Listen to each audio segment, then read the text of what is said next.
Terry Rossio, almost everybody in the world's probably familiar with at least something that he's done.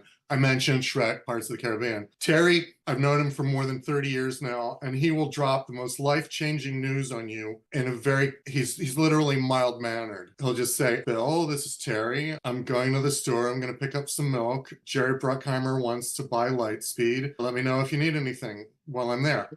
I'll go, wait, back up. What? He wants to buy our script. So Terry calls me and he goes, Bill, this is Terry. I read your script. I've given it to my agent. Ted and I have a deal at Disney that includes producing. Between us, we've read 200 writers and you're the first person we want to work with. And I went, hang on, can I call you back? And that's when things kind of took off. I did fly out to LA to meet some of these agents. And while I was there, I had lunch with Terry. And Terry did something that's really smart business-wise from the other end of things that I can share with you. Because he and Ted, his partner, were fledgling producers. And one of their strategies for attracting talented people that they would not otherwise be able to afford or that they couldn't impress by saying, we've produced 12 hit movies, come work with us. Their business strategy was that other producers around them are always trying to pick fresh fruit off the tree, so to speak. Recent USC grads, recent screenwriting grads, they'll try and find young, new, talented writers and then say, here, kid, here's what I want you to write for me for free. And if I like it, maybe I'll send it to somebody. And they'll have 20 people saying, I'm working with this famous producer and writing a script for free that the guy barely cares about, or that he'll have forgotten about by the time you actually finish writing it. Ted and Terry, their approach was to find people that they believed were talented. And at that lunch, Terry asked me, what do you want to write next? And can we help you get that made? Could we produce that? Because they figure if you're writing something that you love, you're going to do the best job possible. And they were also being ethical, because if it turns out that they were too much of a baby producer to actually help you, then the worst thing is you're left with this screenplay that you wrote that's completely your own, that you love, right? You didn't write some other jerk's idea that he gets entitled to for the rest of your life.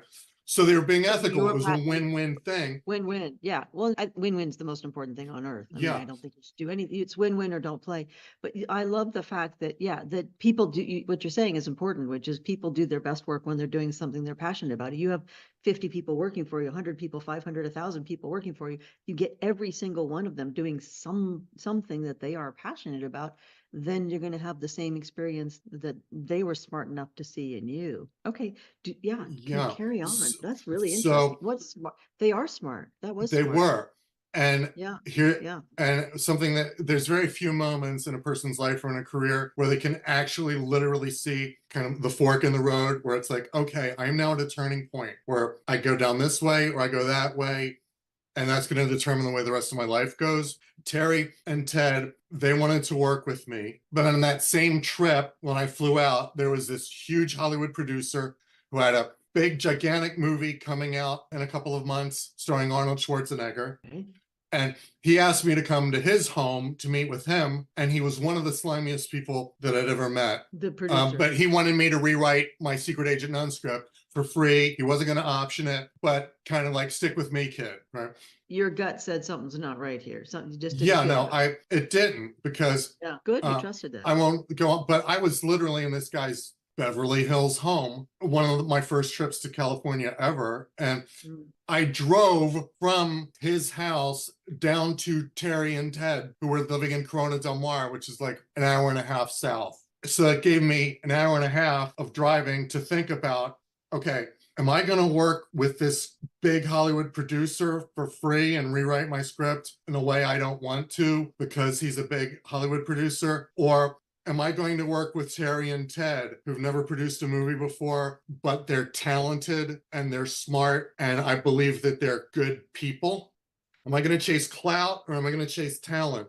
Am I going to chase somebody who's, am I going to go after star power or people that I believe are actually ethical human beings? And I told my agent that I wanted to work with Terry and Ted. And my agent at the time was not wrong, but this other producer's got a big movie coming out soon. Last Action Hero is going to be the biggest hit. It was a gigantic bomb, actually. And Terry and Ted have never produced anything. Well, that big producer, the movie came out, it bombed. Terry and Ted went on to do Shrek, Pirates of the Caribbean, Godzilla, all these gigantic movies. And Deja Vu with And you. eventually Deja Vu with me. The next time I saw that producer's face was in an Us magazine article when a picture of him was printed over the $1,500 check that he had written to Heidi Fleiss. Every one of his deals instantly died, and he's never made a movie since. Wow. I think it's in the beginning, it's hard to trust your gut because your intellect tells you this is, which congratulations on the fact that you did. And I think it's because you do have that sort of steel spine in there that I've always liked. Well, some prayer helped too, in my case. But, And prayer is a powerful force, or meditation, or whatever, whatever you believe. But I think that, but trusting your soul, God, the universe, put trees, we don't judge, whatever everybody wants to do. I don't trust that tree, man. I'm gonna hug that tree. They're liars, born liars. You want yourself a pine, a nice trusty pine. Trusty pine. I don't know. I think maples are a little more trustworthy, and you get maple syrup out of them. Yeah. So it's interesting.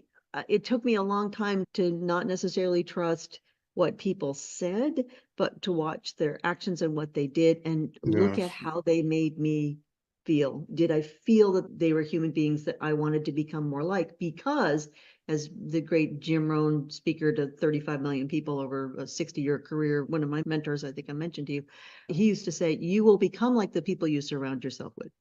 And if you see somebody that you plan to, and you decide you're going to plan to spend a lot of time around that person, I don't care how famous they are, if they're not going to make you a better person and you're not going to make them a better person, it's a losing proposition. And you knew on some level, or something was flowing through you that said, these are people that I would like to be more like because I respect their values.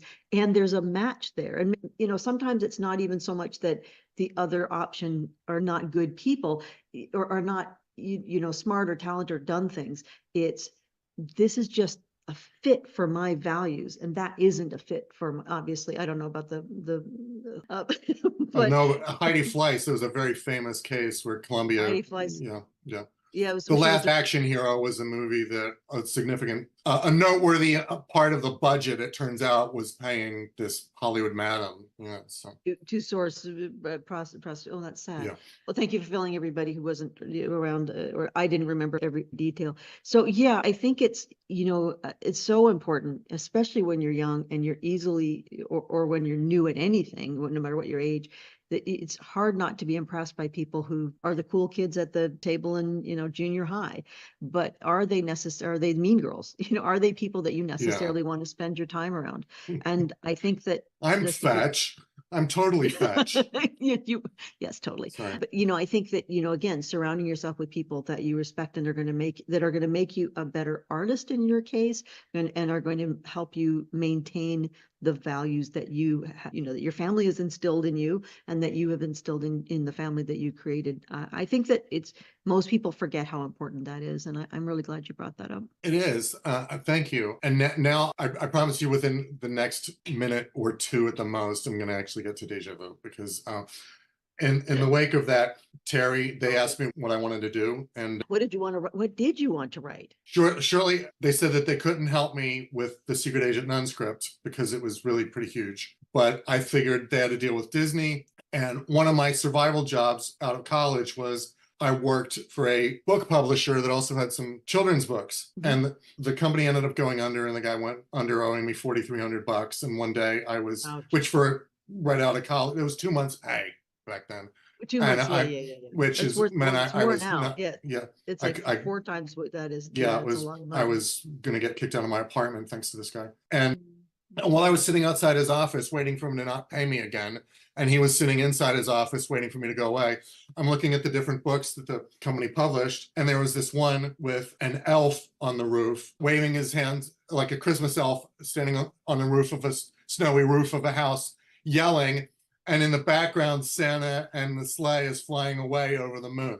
It was called The Forgotten Helper. I thought, well, this looks interesting. And I looked at the blurb on the back of the dust jacket about this nasty elf that gets left behind accidentally at this bad little girl's house. She was the last house on Santa's list. He cut her a break and showed up there. And now he's stranded there, this little Danny DeVito elf, right? Mm-hmm. And he's got to somehow reform this little girl so she gets back on Santa's good list. or else they'll be stuck with each other the rest of their lives. You won't ever get home. And I looked at this blurb and I thought, this is a great idea for a Christmas comedy. And I looked in the closed office door and I'm like, I'm not going to, I stole the book. I shoved it into my bag and walked out. Right. Oh, you're one. And I only still, person. and I had that in mind, and that company went under and he lost the rights to the book. I hope he later read about how I sold it to TriStar. I'm like, Oh, nice. that became my first script sale, because Terry asked me, what do you want to do next? And I told him about this book this children's book that I thought we could option. To be fair, he said, is there something we could option for you?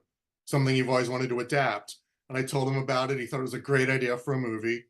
Oh, it is, yeah. He and Ted made appointments at all the studios for me to pitch the idea.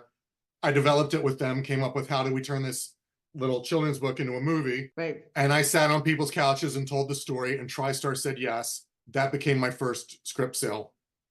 That's how I broke into the industry. Yay! Yes. Now, after that, it did not end up going anywhere at TriStar. It went into what's called turnaround, which is basically when a movie studio has paid for a screenplay and they say, we don't want to make this anymore, but if you want to sell it somewhere else, you can put a for sale sign on the lawn of your screenplay, and the new studio just has to pay us for what we paid you, plus a hefty little markup. You know, right. Well, it's like real estate to them. And I think a lot of people who don't know the industry don't know that somebody can option a script. They can buy the script, but not just buy the permission to be able to make it, but not necessarily make it. But they pay a lot. Sometimes they will rent a screenplay for a year and a half. That is, that's a better way to put. Yeah, year and a half, and then hope that it goes up in value, or you get another hit and that it goes up in value, almost like purchasing real estate. But they do, but they do pay you quite a hefty amount, which probably allowed you to survive for quite some time. Well, at first I got a little bit above screenwriter minimum wage because they knew that was my first deal. They figured out you were a new guy. Okay. But yeah, you use the real estate analogy. Screenplays will literally be called properties. I'm sure you've heard somebody say, we acquired the property, and what they mean is they got the rights to Barbie or something like that. But when in Warner Brothers, Sandra Bullock, we ended up getting the Secret Agent Nun script to Sandra Bullock, and she loved it, but did not want to do an action movie because she had just done Speed 2 Cruise Control, which she didn't want to go anywhere near another action movie. But she said, what else does Bill have? And we sent her the Christmas Elf script, even though there wasn't a role in it for her. And she said, I want to produce this. And I ended up meeting with her. Warner Brothers, she took to Warner Brothers. Warner Brothers said yes and summarily replaced me with another writer. Which broke my heart. Broke my heart. Hard being the new guy. Yeah. Yeah. Terry called me and said, so what do you want to do next? And I said, I want to write a spec script, something that's completely my own, where I'm not chasing book rights. It took 2 years to get the book rights to that Elf book. Yeah. And I told him I wanted to write a science fiction story. I might have said something about writing a love story. This is the Deja Vu part. And it was kind of charming. I know it well. It's one of my favorite movies, even if you hadn't written it. It's really, thank you. You're kind. I appreciate that. He started, what was charming, unsolicited, Terry started sending me ideas that he had for movies, figuring if I liked one of them, we'd write it together, or I would write it. Actually, no, originally it would be that I'd write it and he and Ted would be producers again. And I was thinking, thank God, at least somebody in Hollywood still wants to work with me, because I was temping in New York and living in Hoboken.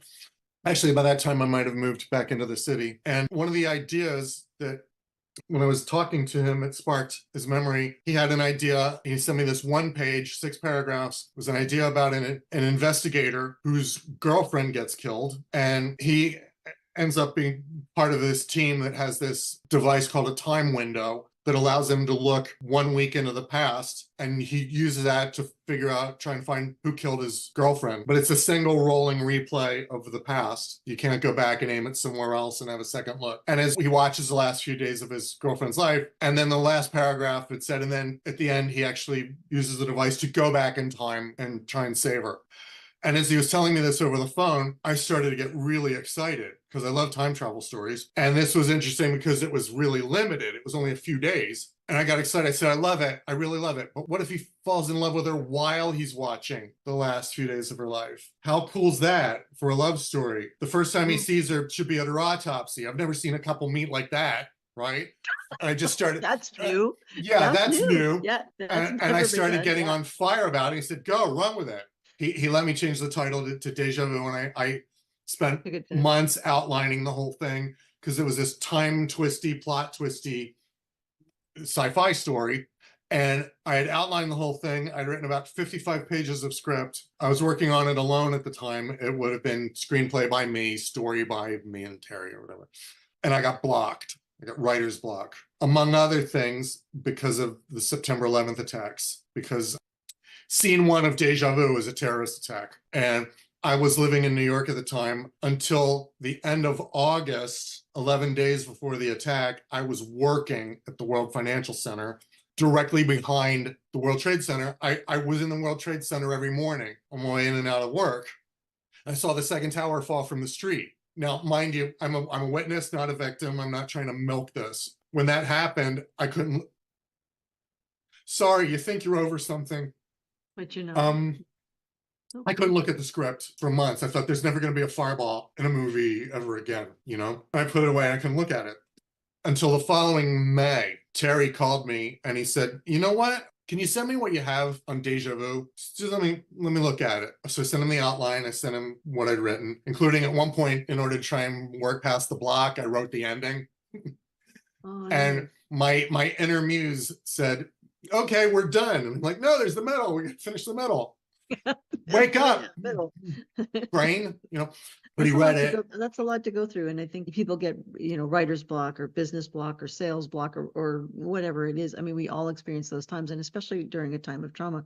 And yeah, you weren't a victim in the sense that you didn't necessarily die, but to be a part of all of that, you know, it's tough. And it's something that I'm really proud of you for holding that witness the way that you have. Well, I just saw it. Thousands did that. By the way, I'd be remiss if I didn't mention, because something that Sarah and I have in common. I hope I'm not stunning you with this, but Sarah, I don't know if you remember Laura Rockefeller, that we were. Yeah, of course. Yeah. Yeah. Laura was an actress that was in one of these plays that when Sarah and I were in Taming the Shrew on Theater Row, we were in rotation with another play that Sarah's company had produced, and Laura was in that show. And later, the morning of the attacks, she was at Windows on the World on the top floor of the Trade Center giving a presentation and never made it out. God rest her soul. So, yeah, as I say, witness, not a victim. But anybody who lived in, you had lived in New York, I lived in New York, right near there. I think all of us, you know, I think the whole world experienced something and mourned something and had a rough time with that. But the closer you were to it, I think the tougher it is. And like you said, it doesn't go away so easily. And the reason I quit my job, I can see why. At the end of August, I can see why you'd have writer's block for a while. Yeah, I would. Yeah, the reason I quit my job at the end of August was because the Elf script got going again at Disney, and Sandra Bullock was like, okay, and that's when I flew out, and that's when I actually got to meet her. Part of what broke my heart about the Warner Brothers thing, I was summarily replaced. I never even got to meet Sandra Bullock. You wanted to meet Sandra Bullock? Who wouldn't? But when that writer turned the script in, Terry called me and said Sandra brought me back on when they went to Disney. Getting back to the Deja Vu of it, Terry read the script and the outline. He said, and he called me, he said, forgive me, but he said, Bill, this is really good. You've outlined the whole thing. You've already written more than half of it. If I co-wrote the rest of this with you, do you think we could finish it together? Oh. And at that point, he'd been nominated for an Oscar and I was temping. So I said, yes, you may. Wow. Nice. But even then, and that's back to that sense of when you're working with good people, you may not think you're getting there as fast, but when darkness is in your world, they try to bring light. And when darkness is in their world, you can be the light for them. And that way, it's almost a John F. Kennedy line of, you know, a rising tide raises all the ships. And I think that you only made that point even more by saying, you know, that years later, as you were trying to develop this, you two really truly were a team in making this really beautiful movie come to fruition. So continue on your story, though. Well, thanks. This, I hope, also proves to be helpful advice that goes beyond me and my dang story. Even with Terry agreeing to co-write it with me, I was still blocked because I was afraid, as long as I was still working on it, it hadn't failed yet. But I had my heart invested in the screenplay. As long as I don't finish it, then when people ask me what am I up to, I can say, oh, I'm writing the screenplay with Terry Ossio. He's this big writer. But if I finish it, then people say, what are you up to? Oh, did you ever finish that script? And I'll go, yeah, it didn't sell. I'm still temping. So I was still blocked. And the thing that got me out of it, and that I trust is helpful for anybody in whatever field of business that you're in, was the birth of my little girl, who's now 20.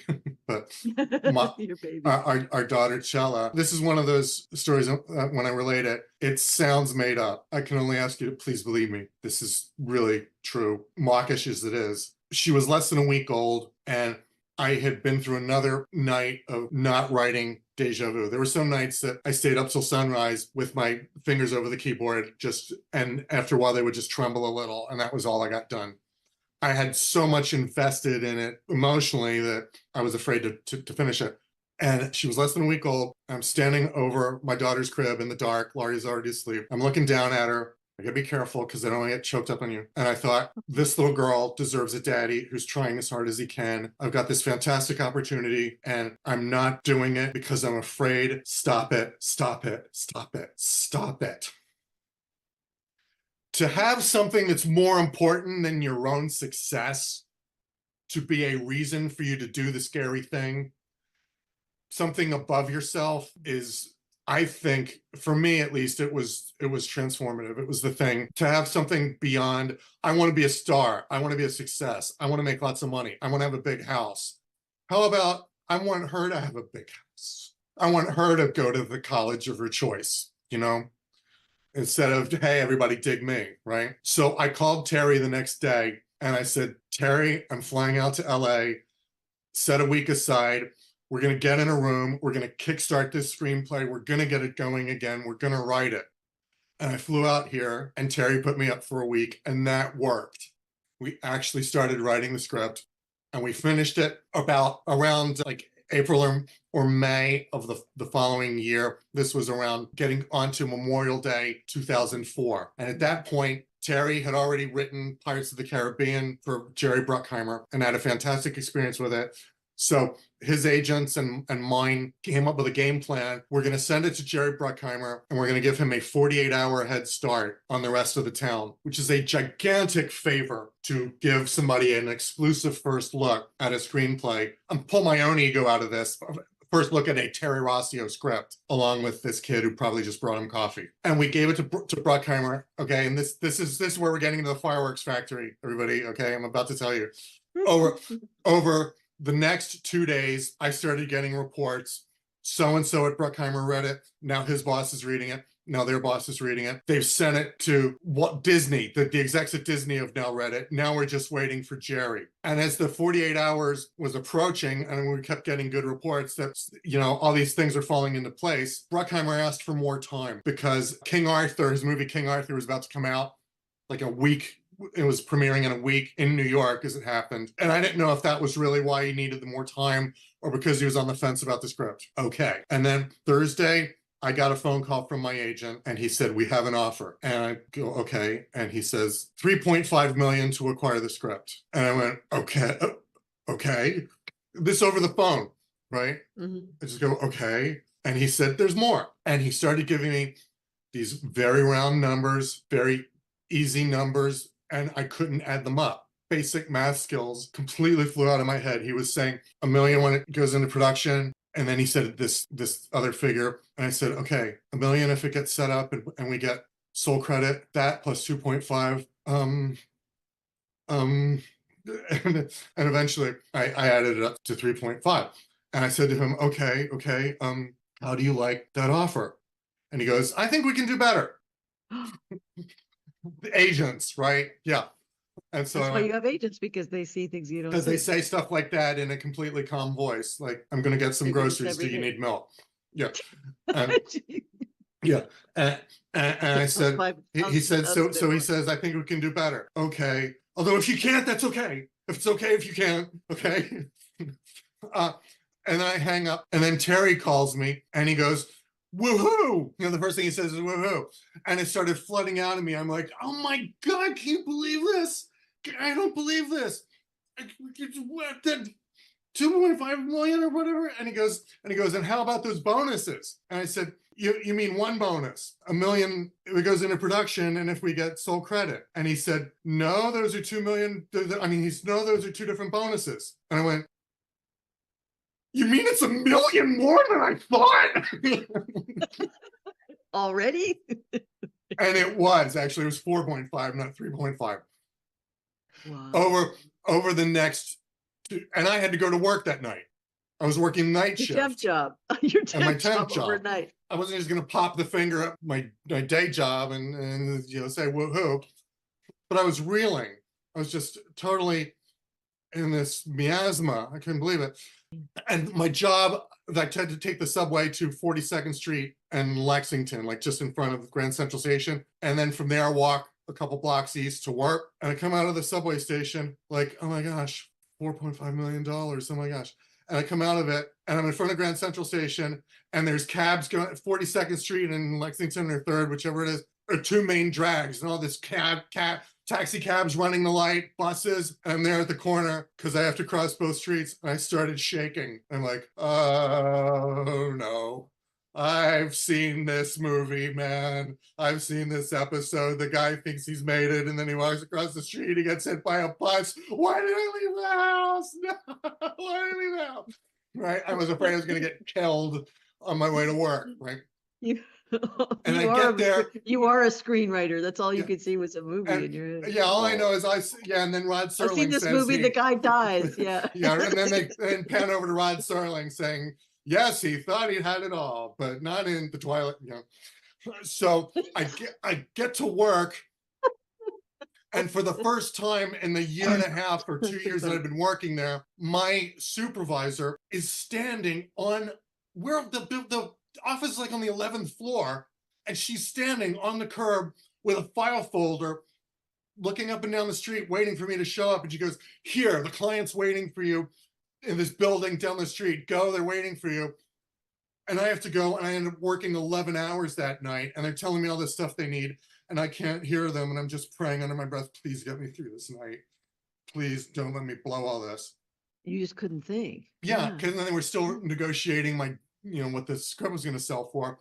And towards like 8 a.m. the following morning, I'm telling my supervisor, I think I'm not going to come in tomorrow. I think I'm feeling a little sore throat coming on. And on Friday night around 10:30, 7:30 LA time, my agent calls me and says, congratulations, we're closed.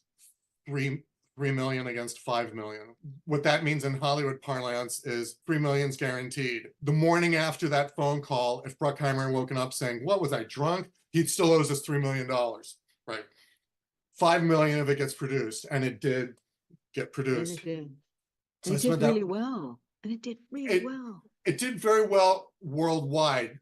Domestically, it did okay. We got trounced, but we came out the same weekend as Casino Royale. So Casino Royale kind of trounced us, but it was still quite respectable showing. Yeah. And it's a really good movie, and it's something you're proud thank you. So that's the part of the story also. And Denzel, and they signed Denzel Washington to be the first lead. Tony Scott came aboard, and then Denzel, and that's right. Denzel ended up making like 5 movies with Tony. Tony, God rest his soul. One of the things that's not my direct experience, perhaps, but that you can keep in mind, those of you watching this, you always tend to look at other people and you see their success, and sometimes that's all that you see. And so often there is stuff churning underneath that you have no idea. People would look at Marlon Brando and say, oh my gosh, he's so successful. And it's like, one of his children commits suicide. The other one shoots his sister's girlfriend. Do you think he wouldn't give his Oscar back if he could have this healthy kids? There's so many times when all you see is the press release and you don't know what's going on, somebody's private torment, And success isn't easy. It looks easy. I'll have people that come up to me and they'll say, and I'm sure you get this too, it's like, I want to be you.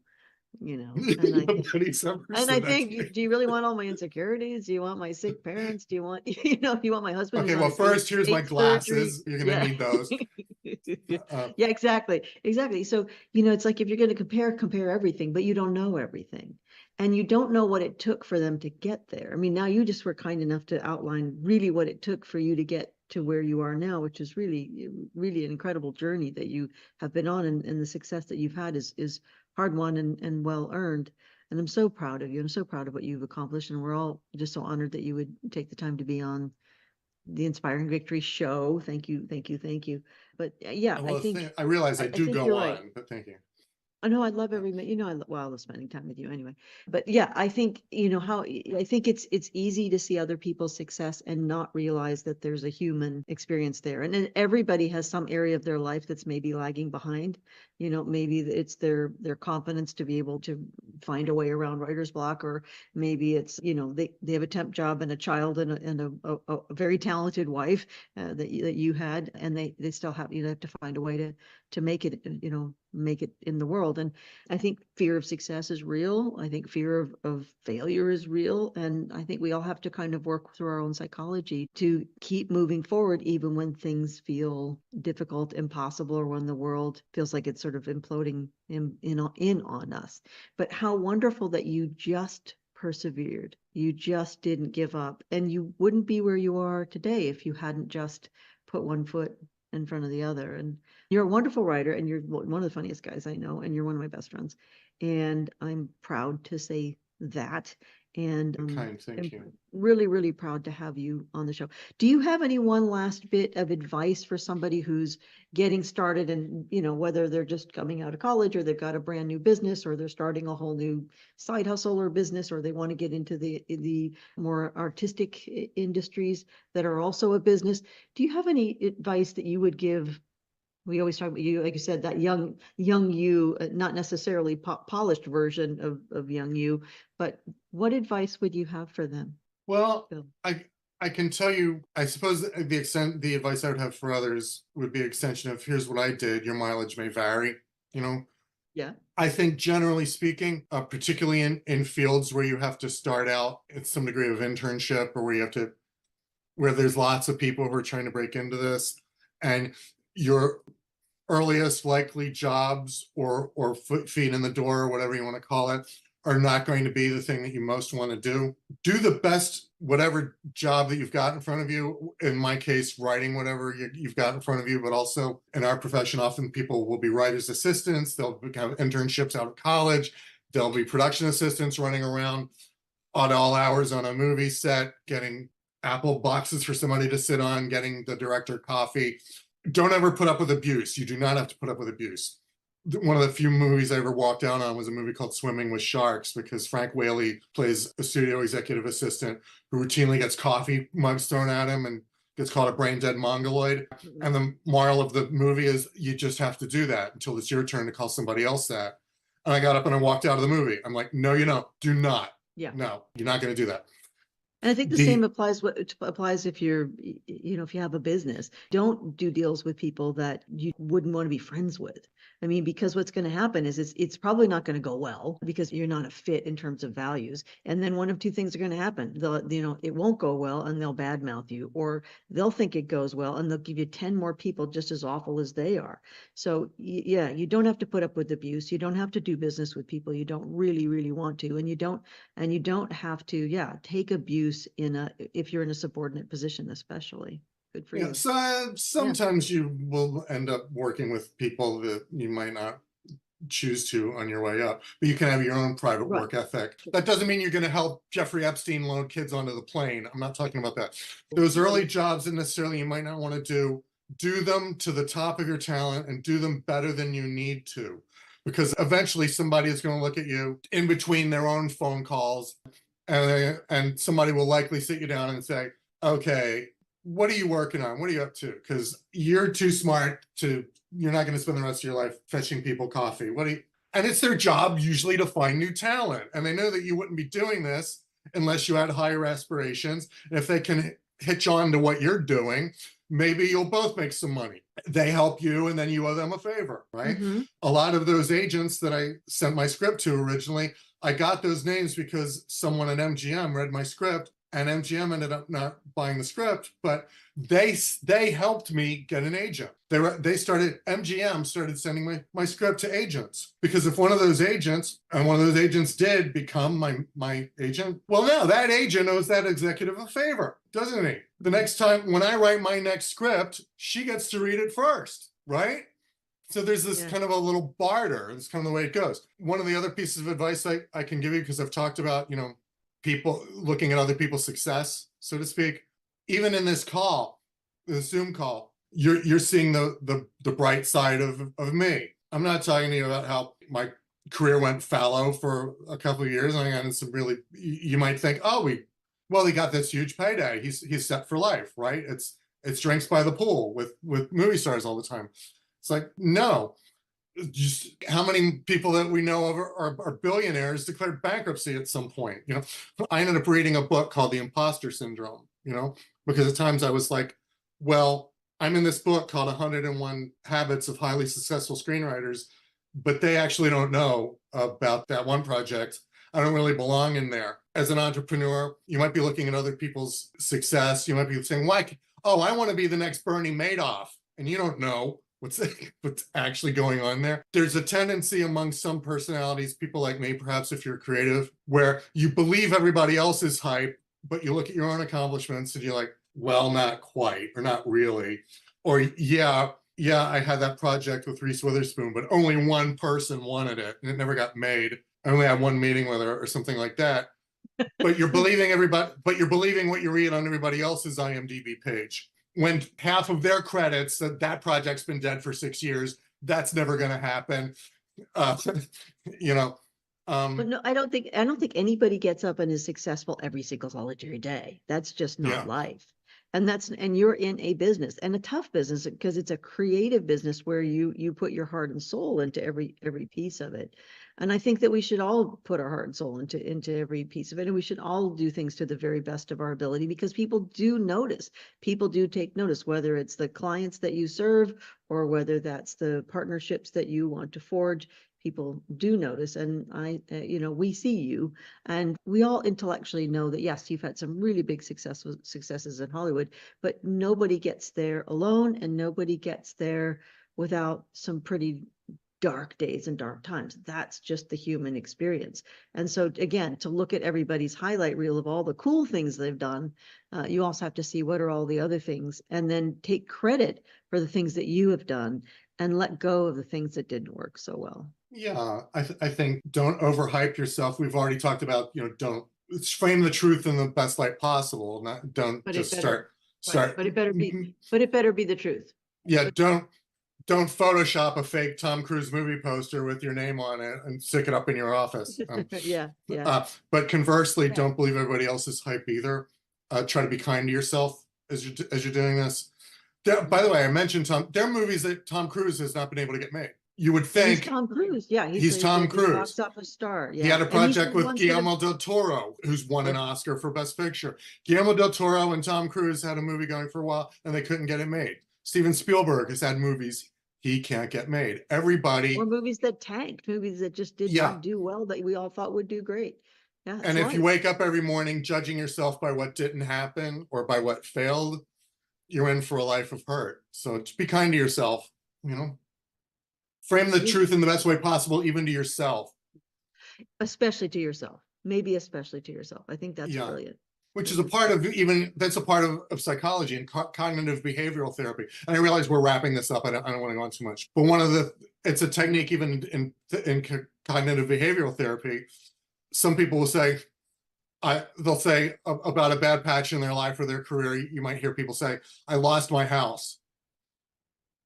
When it's like, no, you hit a bad financial patch. You sold your house for money that you then pulled yourself out of the hole with. Yeah, you. Good for you.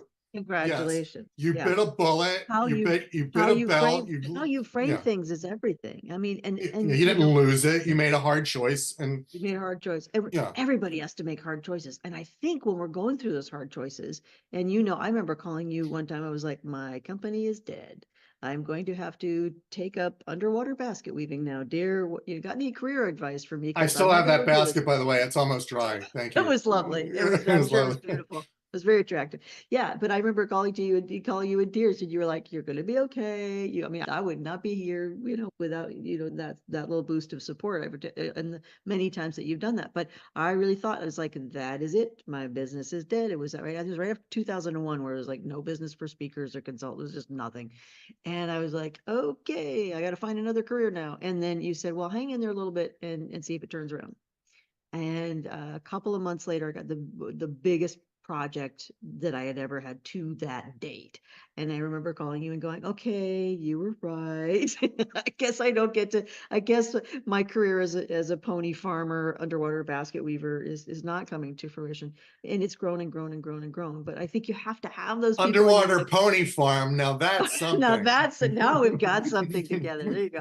That's our next business venture. Yeah, exactly. But I think it's easy. Again, it's easy to see other people's successes and not realize that there's a whole heck of a lot of failure. You do kind of fail forward, fail forward, fail forward. And if you frame it not as failure, but as learning and discovery, and you have an excitement about growth, you can do pretty much anything. I love the fact that your daughter, your gorgeous, fabulous, smart daughter, Chella, was a big inspiration for you to want to be the best version of yourself that you have become, and we all always saw.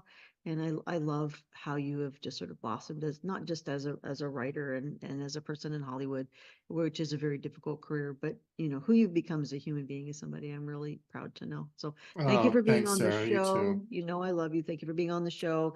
Please send my best to your amazing and this stunningly beautiful wife, so creative and smart as well. And again, thank you for being on the Inspiring Victory Show, where we help people double their business, double their impact, and maybe even change the world, just like you're doing. Thank you so Thank much. you. Thank you for being a part of the Inspiring Victory Tribe, and I hope you really enjoyed this episode. Please like, and if you can subscribe on Inspiring Victory on YouTube. Also, if you can write a review of the show, really hoping you love it enough to say something great. And if you can share out whatever we're doing, it will be on LinkedIn, Facebook, Instagram, TikTok, and YouTube, and help us grow this amazing community so that we can help others the way that you help others every single day. Let's take a moment to thank our sponsor, 𝑇ℎ𝑒 Bot of Bot & Associates. Special thanks to our wonderful sponsor, 𝑇ℎ𝑒 Bot and Bot & Associates, for all things financial planning and estate planning so that you can leave the kind of legacy you would like to leave. Thanks again, 𝑇ℎ𝑒, and thank you to your fabulous team.